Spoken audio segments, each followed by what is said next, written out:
Hello and welcome to the second part of the Ravage Infiltration review that I'll be doing.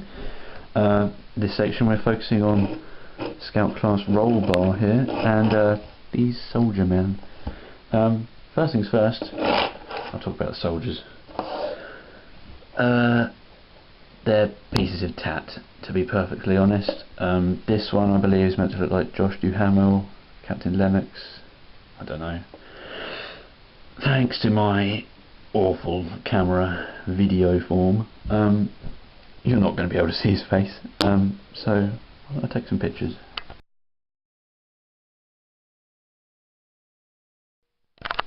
Well, I suppose that helped. I don't really think it did, but you don't really want to look at these figures, to be honest. The closer you look, the worse they get.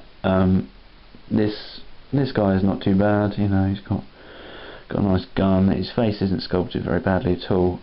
Seems to have a giant hand around the barrel of the gun there, but he's not bad. Let's get on to the black guy. His face looks like it's melted, to be perfectly honest. His helmet's all like bleh, and his gun's bent, and oh dear, just poor man. He's been through the rigours of war.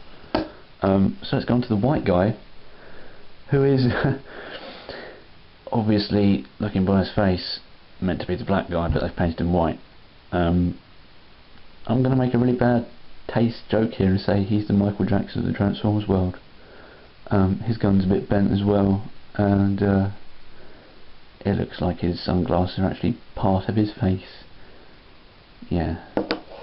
So there's your little minifigures you get. I believe they're repaints of the Screen Battles ones you got in the first movie. They're just... It's sad to say that they're probably what pushes this setup to like 25 quid when it should only be 20. But they're really not worth anything at all. So they go over there. Main event, Rollbar. He is of course a June Runner repaint. I never got June Runner because, well, there are all these people saying, oh, it's a really good little figure, I really like it, oh, it's really nice. I just looked at it and thought, it's poo. It's so basic and boring, and I've already got a landmine. He's basically just a small landmine with a couple of guns stuck on the top. So when I saw pictures of this figure come out in this sort of nice urban camo paint scheme, I think it is, I just went, wow, that's the version of this figure I'm going to get. He's not all G2 like Crank Start or the Neon. And I can't get Beachcomber, so this is the one. Rollbar, even though there is already a Rollbar in the movie line who's the Red Bull truck, but well, we're just going to forget about him. I really do like this vehicle mode, even though it is just a copy of Landmines. At this size there's something that feels really good about it. Got nice wheels here, you know, high wheelbase, stick out the side, rolls really nicely. Got his guns, move up and down, and the paint job. I really do like this camo, and the sort of gold engine-y bits and the green lights. Only thing I will say is this thing could have been clear. They could have just painted on these struts, but instead it's all grey and they painted the black windows in. They could have done that better. And in here you'll see there's a steering wheel, and his hand is right next to the steering wheel, which looks strange. Anyway, let's go on to transforming him.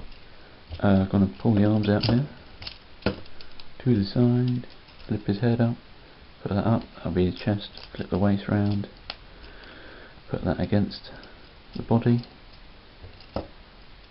position these guns up on his shoulders, separate the legs, flip out the feet. It does have little heel bits that come out, and move his arms, and that's it. It's pretty basic, pretty simple transformation that yields a pretty, I don't know, average looking robot. He's got a flat bit on his chest, he's got wheels on his legs, big lower legs compared to his upper legs, he's got arms with bits on, and he's got guns on the top. That's, you know, it's just normal. There's nothing special, I think, about this robot at all. But since I got him, he's grown on me. There's something that's, I don't know, it's nice. He's not really that poseable for one of these Revenge Scouts, which were actually, you know, mostly really good figures. But the arms only sort of bend that way, up, down, elbows are hinged.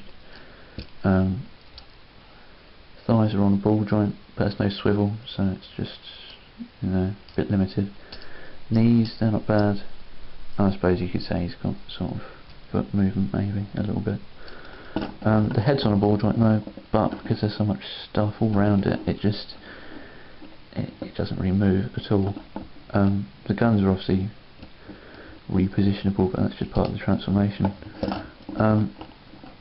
Detailing is pretty nice. At the moment my camera's just not picking it out, so I'll let you have a closer look.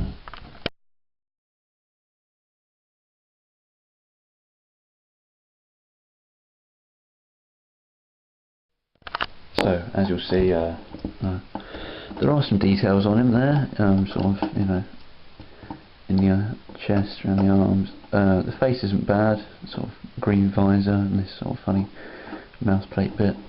You've got some wires and bits on the insides of the legs, which of course I had to use the flash for. I hate using the flash because it always makes bad pictures. That's the only way you're going to see details in this figure, because it's all sculpted in black plastic and it just never shows up. I don't really know what the details on Doom Runner were like, but the ones on this guy, I don't know, they don't seem to be very well defined. I don't know if that's because of mould degradation, because it's like the 4th use of this mould now. But just some of the details just seem a bit, I don't know, blobby. They seem a bit, I don't know, fat. Just lifting that up there, you got some more in there. So there is a fair amount of detail on this figure, but it just isn't very well defined. I don't know if that's just an age thing or what. But final thoughts. I think he's good, but I don't think he's worth £8 on his own.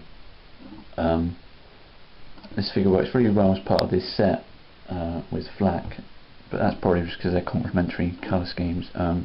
You'll see that in the next half, or next third. I don't really know. It depends on your taste when it comes to colour schemes. I'd say Crank Start is the second best sort of look for this figure. Of course this one's really dark muted colours because it's like some sort of SWAT agent sort of colour scheme. Crank Start is going the whole neon vibe, but there are some bits on his skin that did tempt me. There's a nice lot of silver and black, that looks good, but I thought that at the end of the day this guy looks better. If a little, I don't know, he isn't very colourful, but it's not always a bad thing. So, you know, my verdict, if you want a Doom Runner mould, maybe go for this guy if you like what you see in the rest of the set. Apart from that, I can't really make up your mind for you because I don't know, I really don't. But stay tuned because there's still more to come.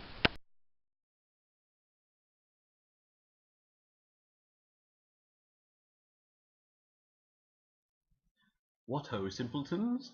I'm here to tell you to go block yourself over at the transformingblock.com. Transformingblock.com. Be there. Or be skids. You don't want to be skids.